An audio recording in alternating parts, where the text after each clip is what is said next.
اچھل رہے ہیں۔ وہ آنکھ دبا کر ہنسا۔ آرتھر! پارکر چیخا۔ آرتھر اسے دیکھنے لگا۔ میری بہت سخت محنت ہے یہ، نیو یارک حاصل کر لینا، روبو فیملی سے، وہ بھی آسان کام نہیں تھا۔ تم کیا چاہتے ہو اب؟ وہ مٹھیاں بھیجتا بولا۔ Dad please! ہر بار روبو فیملی میں کیا کروں گا؟ اس فیملی میں اب کوئی نہیں ہے جو مجھ سے نیو یارک چھین لے۔ وہ سکون سے پاؤں جلاتا بولا۔ سوچ ہے تمہاری، بہت اچھے سے جانتا ہوں جے کو، عرصے اس کے انڈر کام کیا ہے۔ وہ سکون سے بیٹھا ہے تو طوفان کی علامت، وہ طوفان جو بے حسی سے بھرپور ہوگا، پارکر بولا، جبکہ آرتھر ہنسنے لگا۔ مجھے ایسا کچھ نہیں لگتا۔ اینی ویز آپ فنکشن کی تیاریاں کریں۔ تبھی جولین بھی آ گیا اور آرتھر سے گلے ملا۔ آرتھر بھی اس سے ملا تھا۔ آرتھر تم مافیا کا حلف لینے والے ہو، جولین ایکسائٹیڈ سا بولا۔ آرتھر نے سر ہلایا جبکہ جولین نے پارکر کو دیکھا۔ ڈیڈ، یہ ایک گرینڈ ایونٹ ہونا چاہیے اور اس میں امریکہ کی ہر مافیا کو انوائٹ کریں گے ہم، جولین نے بولا جبکہ پارکر نے دونوں کی طرف دیکھا۔ اگر ایلے کوئن ہے تو نہ ہی یہ فنکشن زندگی میں کبھی ہوگا اور نہ ہی میں ہونے دوں گا۔ ہیڈ کوئن تو ڈیڈ ایلے ہی ہے۔ آپ کو نہیں لگتا وہ اس قابل ہے کہ اس کے سر پر تاج سجے؟ نہیں، بالکل اس قابل نہیں ہے وہ۔ اگر تم مجھے اریٹیٹ کر رہے ہو تو یہ بھولو مت، باپ ہوں تمہارا اور یہ سب ابھی میرا ہی ہے۔ جب آپ نے جیک سے چھین لیا تو میں بھی چھین سکتا ہوں۔ بہتر ہے آپ اپنا مائنڈ سیٹ کر لیں، ایلے ہی کوئن بنے گی۔ وہ سنجیدگی سے کہہ کر وہاں سے باہر نکل گیا جبکہ ایلے کے روم کی طرف بڑھا تھا۔ نینی پریشان حال تھی۔ آرتھر سنجیدگی سے نینی کو دیکھ رہا تھا۔ سر، ایلے میم تو کہیں بھی نہیں ہے، وہ رو دینے کے تھے۔ وہ سرد نرسوں سے دیکھ کر وہاں سے جانے لگا۔ اسے کہو کبر سے نکل آئے، جا رہا ہوں میں، اسپاٹ تیوروں میں کہہ کر وہ وہاں سے جیسے آیا تھا چلا گیا جبکہ نینی دوڑ کر کبر تک گئی اور وہ واقعی کبر میں تھی لیکن بے ہوش ہو گئی تھی، شاید کیونکہ اس کبر میں سانس لینا جتنا مشکل تھا وہ جانتی تھی۔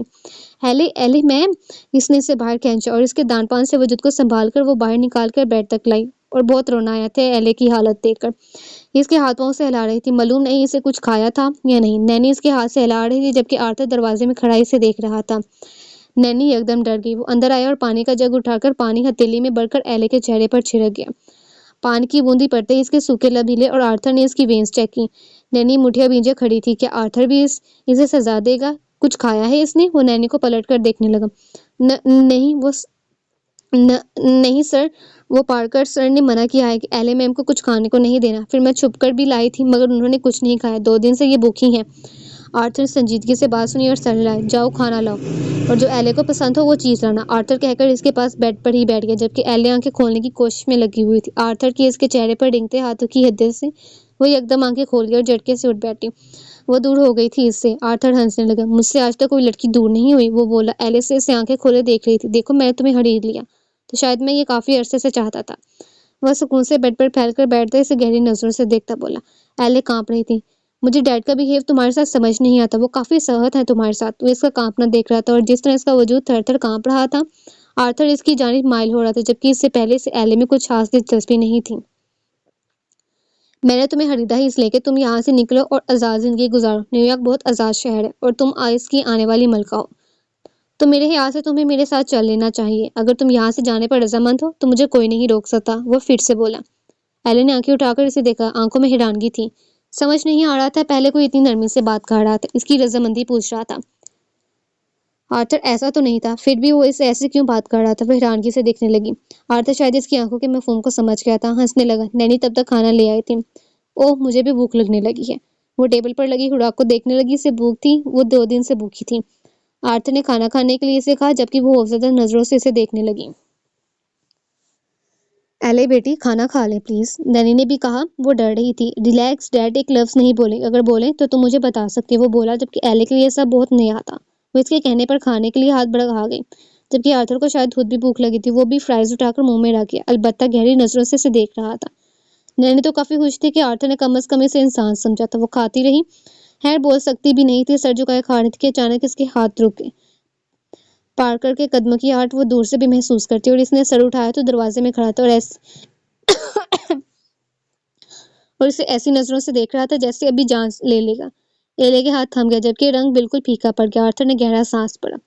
تم گئے نہیں ابھی تک؟ آرتھر کا لحاظ کرتے وہ بولا۔ چلا جاؤں گا لیکن آپ کو خیال کرنا چاہیے کہ اب بھی ایک باپ کی دست سے باہر ہے، تو ایلے کے کسی بھی معاملے میں بولنے کا کوئی حق نہیں ہے آپ کو، ایون ان میں اس کو یہاں سے لے جانے والا ہوں۔ نہیں، پارکر یکدم بولا۔ ایلے سن بیٹھی تھی، نینی بھی پریشان کری تھی۔ میرا مطلب تم ابھی میٹنگ کے لیے جا رہے ہو، شاید لندن، تب تک ایلے یہیں رہے۔ میں سمجھ گیا ہوں تمہاری بات، پارکر نے کہا تو آرتھر مسکرا دیا۔ گڈ، آپ نے آسانی کر دی۔ وہ باپ کا شانہ تھپتھپا گیا۔ رات لو بار میں کچھ خاص مہمان آنے والے ہیں تو ان کی مہمان نوازی تمہارے ذمہ ہے، تو تمہاری توجہ وہاں ہونی چاہیے۔ Why not? خاص مہمان کس قسم کے؟ وہ بولا تو پڑھ کر اسے باہر لے گیا، جبکہ نینی نے جھجکتے ہوئے دروازہ بند کر دیا اور ایلے کو پیار کیا۔ آرتھر سر تو بہت اچھے ہیں ایلے، وہ تو تمہارے بہت خیال رکھ رہے تھے۔ نینی خوش ہوئی تھی، ایلے کا پیٹ بڑھ گیا تھا، شاید وہ ہاتھ کھینچ گئی تھی، جبکہ نینی اس سے اور بھی باتیں کر رہی تھی آرتھر کے بارے میں کہ وہ شروع سے ہی کچھ لاپرواہ ہے، لیکن پارکر اور جولین جیسا نہیں ہے۔ آپ گھبرانا مت کہ انہوں نے آپ کو خرید لیا، بلکہ اچھا کیا کہ اس آزادی اب آپ کو جلد مل جائے گی۔ مجھے تو آپ دونوں ساتھ بیٹھے ہوئے بھی بہت اچھے لگ رہے تھے۔ نینی بولتی جا رہی تھی، ایلے انہیں سن رہی تھی، لیکن اپنی مرضی کہنے کی اس کو اجازت نہیں تھی۔